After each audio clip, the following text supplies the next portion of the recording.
حبايبي رجاله صباح الفل، يوم جديد وحلقه جديده. والكلام اللي هتسمعوه مني في الحلقه ديت فات سنين وسنين علشان نفهمه وعلشان نستوعبه وعلشان نعرف يعني ايه ان احنا نستغل كل فرد حمام عندنا. كلمه ممكن في البدايه ما تعجبش ناس كتير، يعني ممكن اقول لك ايه يا عم نستغل دوت وبتاع، ده غايه مزاج، ده غايه حب، ده غايه ماشي. انا قصدي حاجه تانية خالص. انا لما اقول لك استغل كل فرد حمام عندك، يعني وظف كل فرد حمام في دوره المظبوط. فرد الحمام ده لو ملوش دور عندك اخرجه. شوف بقول لك ايه، لو ملوش دور عندك اخرجه. وانا بكلمكم كده طبعا بنقشط الخلطه، والحركه اللي انا بعملها دي اسمها تقشيط الخلطه، لان في ناس معانا جديده في القناه حبايبي رجاله، ان انا اشيل الباقي كده من الاكل بعد ساعه ولا ساعتين واقلب المكلف على وشه زي ما انا هوريك دلوقتي. دي اسمها تقشيط الكلفه يا شباب. اسمها ايه؟ تقشيط الكلفه. تعال نرجع بقى لحلقتنا، يعني ايه ان انا استغل كل فرد حمام عندي. فرد حمام حلبي واقف ملوش لازمه، مثلا ذكر فرضاني وعندي انتهى زاجل. ايه يا عم وليد انت اتجننت خلاص بقى هنخرف؟ يا عم طول بالك بس، طول بالك. وعندي انتهى زاجل، اقوم مجوزهم لبعض مؤقتا بشكل مؤقت، وارمي لهم بيضتين سكروتات، وادي لهم زغلول صافي، وادي لهم زغلول لبل اخضر. ربنا اكرمني من تحتهم وفرخت منهم زغلول ب 500 جنيه، ب 1000 جنيه، ب 1000 ونص. هل انا كده استفدت ولا ما استفدتش؟ استفدت وش. هل كده انا استغلتهم صح ولا ما استغلتهمش صح؟ استغلتهم صح. اللي هيتريق عليك ويقول لك يا عم انت مجنون، انت رايح تجوز حلبي اللي مش عارف الاسترالي، ولا حلبي اللي زاجل، ولا مش عارف، يقول لك مش مالكش دعوه. انا بفرخ تحتهم زغاليل، انا بستغلهم مظبوط، انا بوظفهم في الدور اللي ممكن اوظفهم فيه حاليا في الوقت الحالي. ربنا يكرمك يا عم بعد كده بنتاع حلبيه، ايه ده الدكان الحلبي بنتاع حلبيه؟ الكلام ده رجاله عرفناه بعد سنين غيه. طيب انا عندي جوز شعبي زي دول كده، سميهم بقى جوز بلق شعبي، جوز بلق ناشي، سميهم زي ما تسميهم. واحنا شعبطتنا فيهم بسبب دماغهم، يعني انا شعبطتي في الجوز زي دول كده ماشي. ذكر قشر بندق كويس، ذكر نش، والنتاب خلع كده ما تفهمش لونها ايه، يعني لونها تحس اللي هي جايبه معايا على فروايه كده او ايه مش عارف، يعني جلخه كده، هي جلخه، دي جلخه تمام اهي. طيب جوز زي دول لو ربنا مثلا يعني اكرمني من تحتهم بالزغلولين و100 100 وطلعوا تمام التمام، يوم ما اطمعظم يعني هبيع عش النش بكام؟ 300 400 500 جنيه، خلاص ده اخره ماشي شغال. طيب انا لو عرفت ان انا اطلع منهم باستفاده اكبر، يبقى انا كده خايب ولا شاطر؟ تبقى شاطر يا عم وتمام التمام وزي الفل. اللي هو ايه يا عم وليد الاستفاده بقى منهم اكتر كده يا شباب؟ صلوا على النبي الاول عليه افضل الصلاه والسلام. زغلول سكروطه سلاك، زغلول سكروطه سلاك تمام. زغلول اللهم بارك اشقر. طيب خلينا نحط الاول السكروطه لان هم عايزين يشربوا. خلينا نحط كده ونجيب الاشقر نتفرج عليه. بصوا يا شباب زغلول اشقر يطلع ما شاء الله وشه كويس. بص عامل ازاي وهو لسه عيل صغير. طيب انا كده خايب ولا شاطر؟ لما يفرقوا لي زغلول اشقر رقع ويفرقوا لي ما شاء الله زغلول سكروطه حمام، طرحين حمام ونقل بيض ومش عارف ايه، ده كده يا عم 100 ده كده زي الفل. ده انت كده يا عم ما شاء الله عليك نورت المحكمه.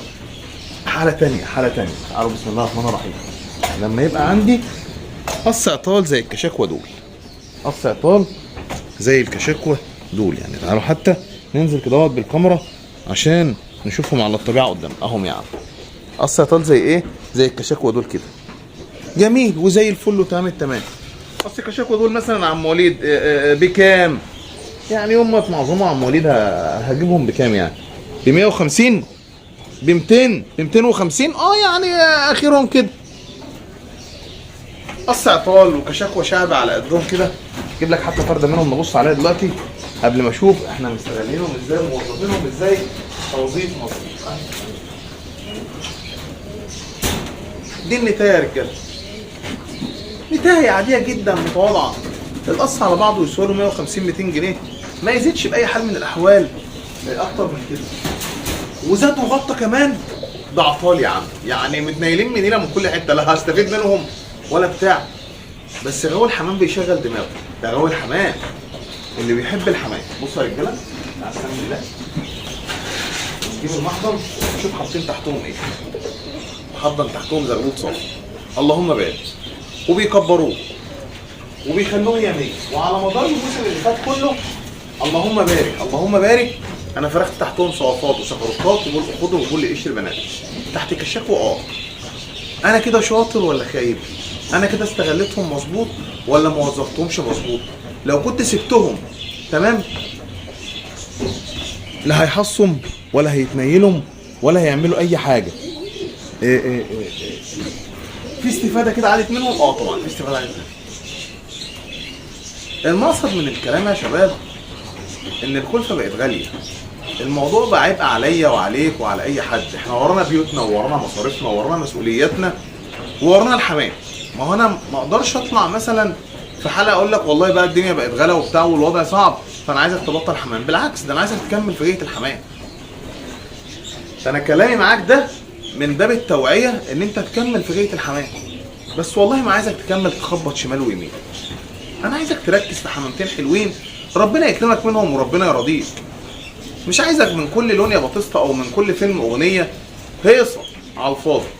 تلاقي واحد تاني منظم عنده اللهم بارك 20 باب كافيين ومفرغ احسن منك وبيبيع وربنا بيكرمه، ومش عايز اسمع كلمه يا باشا لا اصل غايه مزاج انا لا ببيع ولا بشتري. كل ده باشا بلح، كل ده اونطه. احنا ربنا بيكرمنا بحمامتين علشان نفرخهم، عشان نطلع منهم زغلولين حلوين، عشان ننقي منهم او نستحسن منهم الزغلول اللي وشه كويس، الزغلول اللي مواصفاته افضل فيهم، احلى واحد فيهم، واقوم موقفه وابيع الباقي. اجيب كلفتي، اجيب مسائيه، عندي مسائل اتكسرت، عندي جوز عيون عايز اجددهم، عايز اشتري دكر تاني، عايز اساعد في مصاريف البيت، عايز اشتري حاجه لنفسي بتاع. بلاش نضحك على بعض.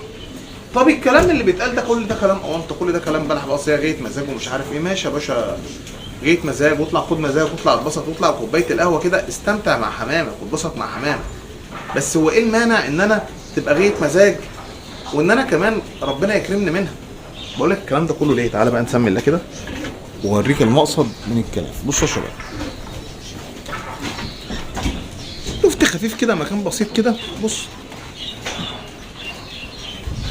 مكان ممكن نقول عليه لتجويب الحمام. بص بص عمنا ده حلب احمر اهو فرداني، ده ذكر تمام. نتايته والله كترت مني، كانت خلعت مني ماشي. شقلباظه طيره نتايه تمام، شقلباظه ثانيه نتايه، ذكر سكروته فرداني، نتايه حمرا وزار فردانيه. طيب اللهم ذكرني ساكسون تركي تمام يطلع واد ماشي، فردانيات عنبراني شقافه يطلع واد، قبل احمر يطلع ما شاء الله عليه واد، 2 زواجل والله ما عارف هو ايه، الزاجل الاخير ده يطلع واد تمام. يعني في ولاد وفي بنات. طيب وقفهم من غير ما استغلهم ومن غير ما اعمل اي حاجه كده، معلش ما تزعلوش مني، هو خساره عليا. طب انا لو عملت بقى اللي قلت عليه في اول فيديو، يلا يا باشا تعالى حلب يا احمر، عندك نتايه هنا حمرا وزار، هنجوزهم لبعض، مش هفرق منكم زغاليل ولا حاجه، ده انا هستغلكم كانكم حضان، ده بشكل مؤقت لحد ما ربنا يكرمني الحمرا والوزار بده. كان احمر والوزار هوب ركبوا بعض، هوب انا بعتهم بيعه كويسه. احسن كمان ما بيعهم فردانيات. خلي بالك بقى الفردانيات ده تلاقي التاجر يخش عليك الواحده ب 50 وب 100، يا عم ده فيهم مش عارف سكروتاه، يعمل لك ايه ده فردانيات. تعالى بقى ركب الذكر السكروته ده نتايه سكروته وبيعهم، تعرف تبيعهم بيعه كويسه. وان شاء الله في حلقه ثانيه هبقى اقول لك بقى على جزئيه التسويق ديت والبيع ازاي، وفن البيعه ازاي، ووقت البيعه الصح ازاي. حبايبي الرجاله انا مش عارف انا وصلت للدقيقه كام، ما بحبش يبقى دمي تقيل يعني. يا وصلنا للدقيقه 9. صباح الفل. دي كانت حلقه النهارده عن ازاي اوظف كل فرد حمام وازاي استغل كل فرد حمام عندي. كان معكم يا شباب اخوكم عبد الرحمن، والسلام عليكم ورحمه الله وبركاته.